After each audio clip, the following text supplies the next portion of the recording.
this video, I'm gonna talk about Worcester Tech. So, when I first got to Worcester Tech, well, okay, back it up. When I was at Claremont in 8th grade, and I didn't like it. I was being bullied. I had a bad boyfriend at the time, and I pretty much wanted to kill myself.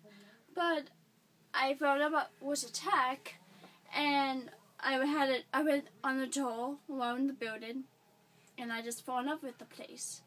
So I went home. I filled out my application, sitting in the mail. There were people that says that I'm not going to get in. I didn't get in. So I pretty much thought that I will stay at Claremont throughout high school and then go to Clark University for college, since Clark and Claremont has a partnership deal, whatever.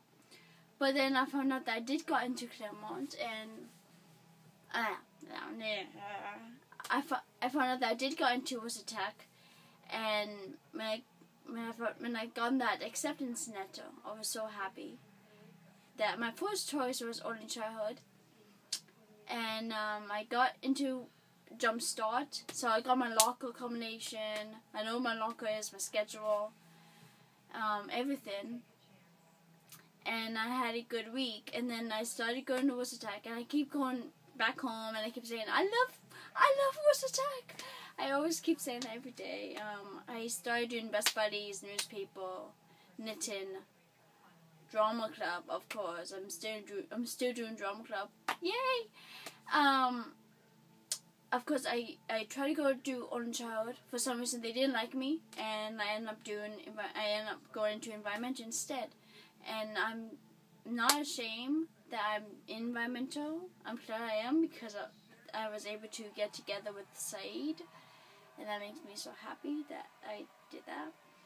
One of my favorite things about Worcester Tech is the guest speakers we get. Like my freshman year, we had Chris Gardner, and he was from The Pursuit of Happiness, and that was exciting to see him. He's, like, in my opinion, the third most interesting person ever, and it was nice seeing him. And I did the student poll on what happiness means to you. Yeah, and then sophomore year, I got into more clubs. Jersey Club, I did YCIC Forms, Hope, MLK Club, STEM. Yeah, I love doing activities. And that year, our motivational speaker was the 3 doctors. Woohoo! And they talked about the problems that they had growing up, and how they went to bad choices. They went to jail a few times, and then they smartened up, and one of them became a dentist, while the other 2 became other types of doctors. So yeah, that was incredible. And then junior year came, and we got to meet General Colin Powell, and that was amazing. Really incredible meeting him. Well, I didn't even meet him, but seeing him, and Said brag and how he shaked his hand, how rude.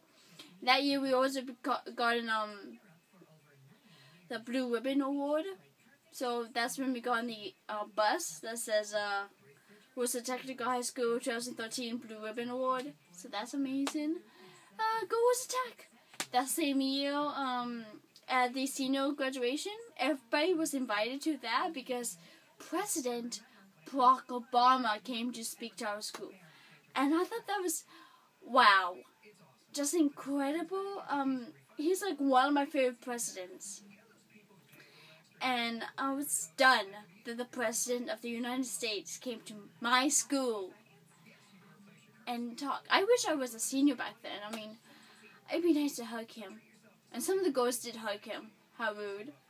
But yeah. And then this year, today, our like last year we did not know who could top the president, and of course, our principal at the time, Dr. What I forgot her name. Wow. Well, she left for another school, and so we got an acting principal, and so he pretty much found someone for us to see. So today we saw Liz Maury, who was from homeless to Harvard, and I was very excited to see her because like I knew about her since 7th grade, and I always wanted to meet her, and I actually did meet her. Me and Saeed and a few other people interviewed her. So but yeah, I was very excited and speechless and overwhelmed on meeting Liz.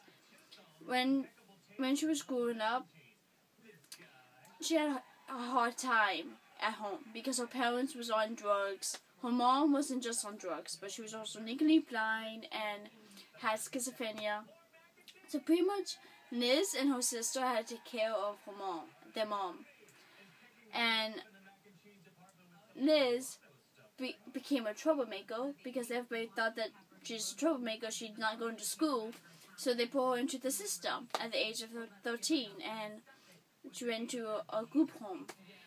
And then she became homeless, her mom died, and sad. No one cares about her death except for Liz. And then after that, it was a real turning point for her because she decided to find a way to go back to school. And once when she did, she finished high school in 2 years instead of 4. So she finished high school and got a scholarship to go to Harvard. And I found that very incredible. I want to be just like her. And I hope someday I'll be a motivational speaker. I was attacked. I doubt it, but if we kind of could become one, she's like the second impressive person. The first impressive person is the teacher from Freedom Writers. But anyways, thank you for listening to me talk, and see you next time.